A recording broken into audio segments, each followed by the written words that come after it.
क्या कहेंगे? देखिए, एमडीजे पब्लिक स्कूल का ये 17वां वार्षिकोत्सव था और एमडीजे गर्ल्स पब्लिक स्कूल के प्रथम वार्षिकोत्सव था। तो मंत्री जी जो आए थे, दोनों स्कूल के संयुक्त वार्षिकोत्सव में सम्मिलित होने आए थे, लेकिन कार्यक्रम स्थल जो है ना, एमडीजे गर्ल्स पब्लिक स्कूल है।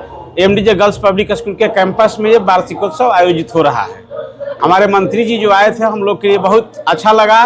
बच्चों के लिए प्रेरणा भी मिल रहा है हमारे मंत्री जी के शब्दों से, और हमारे विद्यालय के सभी लोग एकदम उत्साहित हैं मंत्री जी के आने से, और हम सभी उनका आभारी भी हैं कि हमारे यहाँ समय दिए और आए। शिक्षा के साथ संस्कार यहाँ झलक रही है, संस्कृति कार्यक्रम की भी प्रस्तुति की गई है। इससे बच्चों में किस तरह डेवलपमेंट हो? देखिए, विद्यालय में शिक्षा केवल किताब से ही नहीं दिया जा सकता है। आज सीबीएसई जो करिकुलम निर्धारित किया है, उसमें माने को करिकुलर का मतलब ही होता है कि उनके अंदर सभी तरह की शिक्षा भरना है, चाहे वह व्यवसायिक शिक्षा हो, सामाजिक शिक्षा हो, सांस्कारिक शिक्षा हो, शिष्टाचार के लिए शिक्षा हो, किताब के ज्ञान का शिक्षा हो। और यह जो कार्यक्रम हो रहा है, जिस कार्यक्रम के माध्यम से हम लोग बच्चों में संस्कार भी भरते हैं, देशभक्ति भी भरते हैं, शिष्टाचार भी भरते हैं और ज्ञान भी भरते हैं। और इस एनुअल फंक्शन के माध्यम से बच्चों के अंदर भिन्न भिन्न तरह के कार्यक्रम करा के उनके अंदर एक ऊर्जा पैदा करते हैं। क्वालिटी ऑफ एजुकेशन के लेके आज के परिवेश में हम लोग जैसे एमडीजे पब्लिक स्कूल हमेशा से सतर्क रहा है कि और विद्यालयों की तरह नहीं, हम लोग अलग अपना एक एजुकेशन का पूरा सिस्टम बनाए हुए हैं।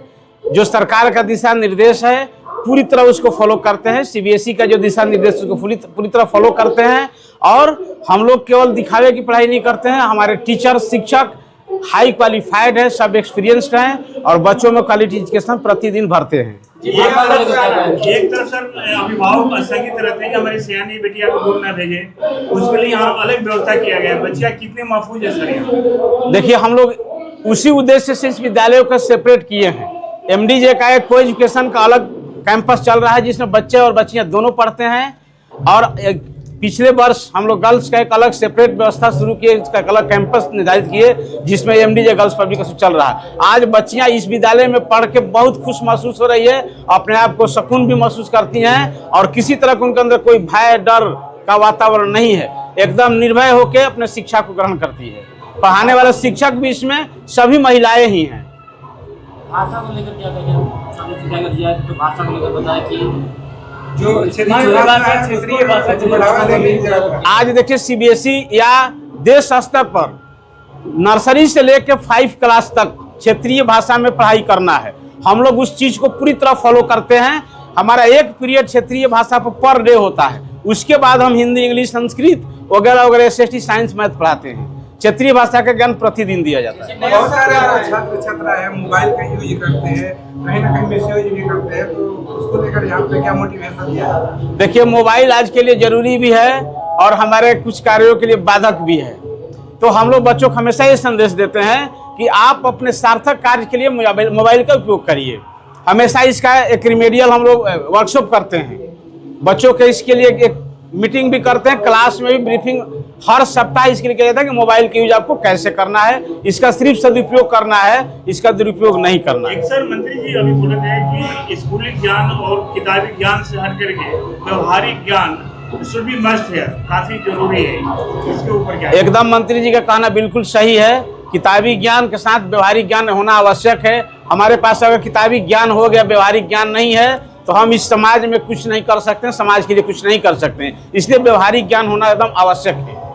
जैसे मंच से कहा गया सर कि आपके स्कूल के विभिन्न सरकारी पदों पे यहाँ कार्यरत है, जैसे एमजीएस में, आईजीएमएस में डॉक्टर हैं, वैसे बच्चों को या छात्रों को आगे बढ़ने के लिए क्या प्रेरणा दी जाती है? जैसे उस तरह के बच्चे जो इस स्कूल से पढ़ के बहुत ऊंचे ओहदे पर अच्छे पद को प्राप्त करते हैं अपने मेहनत के बदौलत, तो विद्यालय पहले तो उनको प्रोत्साहित करता है, तुरंत बुला के या जाके वहाँ प्रोत्साहित करता है कि उनके प्रोत्साहन से और बच्चे को अंदर एक प्रेरणा जगे कि वो भी उस तरह के कार्य को करे। तो विद्यालय उस पर पूरी तरह नजर रखता है कि हमारे बच्चे कहाँ जा रहे हैं। अभी आप हाल ही में देखिएगा, पिछले वर्ष हमारे यहाँ से 6 बच्चों का सिलेक्शन हुआ था ये नीट में, जिसमें 4 बच्चे हमारे इर्द गिर्द के ही थे। हम चारों बच्चों के बुला के, दूर वाला नहीं आ पाए थे लेकिन उनको संदेश हम लोग दिए थे, 4 बच्चों को बुला के विद्यालय से पूरी तरह सम्मानित किया गया। जब उनके घर पर सम्मान समारोह था तो वहां भी जाके हम लोग वहां उपस्थिति देके, क्योंकि समाज में एक संदेश जाए कि बच्चे अच्छा करते हैं तो बच्चों को भी प्रेरणा मिले कि हम भी अच्छा करेंगे तो हमें भी कल सम्मानित किया जाएगा। क्या लगता है सर कि जितने भी सरकारी पदों पे आपके स्कूल के छात्र हैं, पुनर्वृत्ति कार्यक्रम में सभी स्टूडेंट को बुलाकर और जो भी अभी स्कूल में पढ़ रहे हैं एक समान एक मंच पे लाने की कोशिश कभी की गई? बिल्कुल आपका कहना सही है। हम लोग इस बात पर विचार कर रहे हैं कि अब हमारा जो समय लंबा हो गया, पूर्ववर्ती छात्र भिन्न भिन्न जगहों पर पहुंच चुके हैं, तो आगे आने वाले समय में एनुअल फंक्शन या किसी ओकेजन पर पूर्ववर्ती छात्र का भी एक सम्मेलन होगा जिसमें उनको जुटा के ये लोगों के बीच एक प्रेरणा भरा जाएगा कि ये विद्यालय के छात्र हैं और विद्यालय में पढ़ने वाले सभी छात्र उनसे प्रेरित होकर आगे और विकास कर सकें। बहुत बहुत शुक्रिया सर, महत्वपूर्ण जानकारी। चलिए, धन्यवाद। धन्यवाद।